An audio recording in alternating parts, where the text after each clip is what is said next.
Hey, this is Mike for rocksins.com.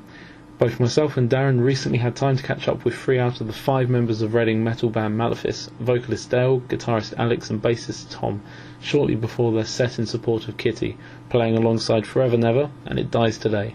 Apologies in advance for some of the audio quality. Unfortunately, one of the bands decided to sound check during our chat about all things metal. Don't forget you can also check out our review of the show over on rocksins.com. So how are you guys doing today, really? Yeah, it's been a good tour. So it's been our first proper time out in Europe, so it was a good experience getting around there. It was an interesting experience. I thought we'd escape the snow. Yeah. You go out there and then there's even more snow than what it was back home. And then when you get back home, there's no snow. Yeah, it was kind of a hectic period. So we didn't really miss anything. No, it's been awesome. Venues have been cool. Both the bands, Kittie and It Dies Today, have been fucking awesome to tour with. They're really nice people. We just joined up with Forever Never lads in Leeds, and they're awesome as well. So we've had a great time. Yeah, they're cool guys. I watched your. You put up a Part 1 video on your YouTube MySpace page of the tour so far. Looks like you've been having a fun time. Yeah. I think Part 2's in the process. We put up a side video called Hot Bag. Yeah. And basically that's Mike, the guitarist from Dies Today, needed a shit on the bus.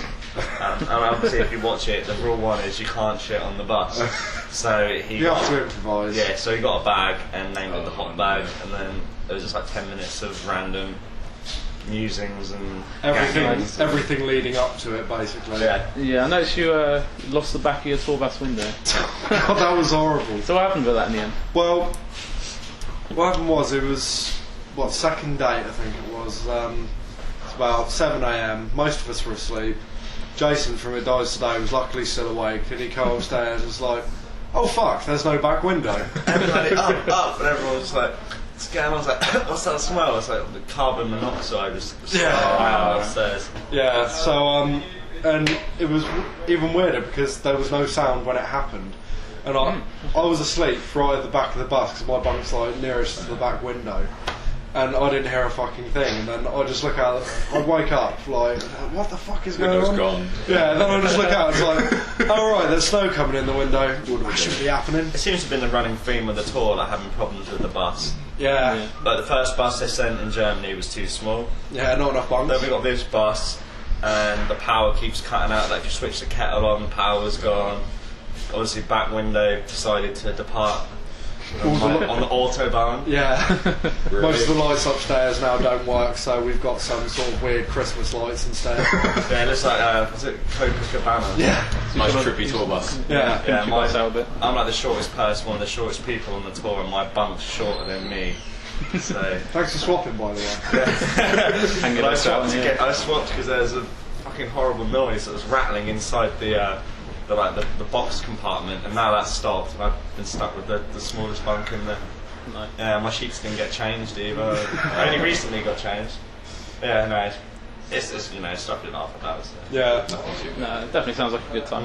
Definitely sounds like a good time. So if I'm correct, you were formed in 2003 in Reading. Sort of been going from there. Had tours with Devil Driver, Sixth, and sort of you played the big festivals such as Download. I think you did Hellfire last year. Last year. Did Bloodstock as well. Yeah, I mean, how was it for you, sort of going from? Your first album was 2007, sort of mid 2000. I think it was mid 2007. Something like that. Yeah, August, and then sort of a year later, you were playing Download. I mean, how was that for you, sort of going to such a large festival within a year? Like, it was one of the best days of our career, really. Yeah, definitely. But thinking back on it now, that whole set just seems like a blur. And I mean, the fact that there were so many people there to see us was just at the deep end. Yeah, exactly. But it was just such an incredible feeling to see so many people there, just there for us. Yeah. I mean, we really, really got lucky that day. I think it's just like, for me, it's kind of been. It's been okay. It's like we've been around a lot longer than what most people think, and I think from where we start playing those shitty, local bingo halls to 10 people. So it kind of naturally goes up when you start playing half decent shows to being on tours. Yeah. To, playing the festivals. Like we went to India. I don't know. Look at that video. Was it last year? Yeah. Yes. And so it's gradually we're kind of gradually getting into it. I mean, it's still surreal, like, having like people that are way outside just to say hello to you like 4 hours before the show, but it's all been fun. Like going Glasgow's a bit scary. Yeah, She was scary. She wasn't as bad as the Indian fruit basket man, though. He was incredible. India was sick. Like we got pretty much evacuated off of the stage afterwards for our own safety. Oh, really? Yeah, because it got stormed. He was getting dragged into the crowd. He had security guard had his legs, and the crowd had his arms. He had scratches all up here. Bit of a good I got bad picked up by this fucking ape. Taken out sideways. I was just like, What's going on? yeah. They're like, you must get off the stage. 12,000 people just coming on at us. We were like, Yeah. abort. Shit. That was weird. I was the only thing that was going through my mind, and it was only because I spoke to a kid earlier in the day about it. It was malaria. It's the only thing going through my head.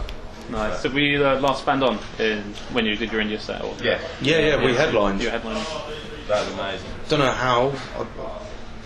I mean, we've never been to India. I'm pretty sure we're not distributed in India. I'm not sure Metal Blaze I distributed. don't know, you're from Reading, so you might get a bit sent back. That's true. Yeah, I'm sure they have the internet, so I'm sure they nick it like every other cunt on this planet.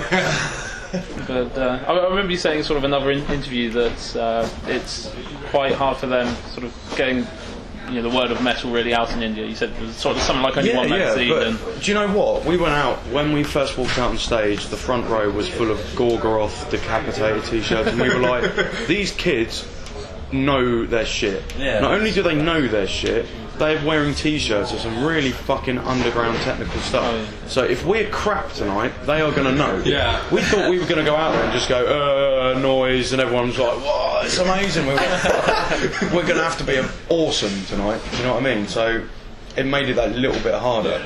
Not only will we be playing in 40-degree fucking... Yeah. I mean, that's always going to be a challenge. Yeah. You got the festival coming up in Wales. Hammerfest. Yeah. That's going to be good, man. Like, whether people turn up or not, like, we just enjoy working with Metal Hammer. We owe pretty much all of our fucking career to them right now, because they're the only like major magazine that's really taken us for who we are and not giving a shit whether we're the flavour of the month. They support us because they like our music. We look at things like Kerrang nowadays, and it's full of emo bands. Exactly. Yeah. Straightened hair and Metal got really big at one point in Kerrang, and that's when they covered us. Yeah. And they don't want to know anymore. since then it's just got. And I don't care if slowed I've burned bridges, to be honest, because Hammer have always fucking stuck by us, and they've always supported us. And it's not just us; they've done that with other bands. Yeah. And if they give someone a shit review, There's a Because you reason. were shit. it's because it's shit. It's not because like that fucking band's label doesn't payroll the magazine. Do you know what I mean? Yeah. Like. Not got the old corporate bribery going on. Exactly, man, exactly. They're a fucking honest magazine written by people like us. Do you know what I mean? If you go to the Metal Hammer offices, you can just sit there and talk to their staff about music, and they love it. And that's what I want to fucking read about. Like, written by fans for fans. Do you know what I mean? Yeah.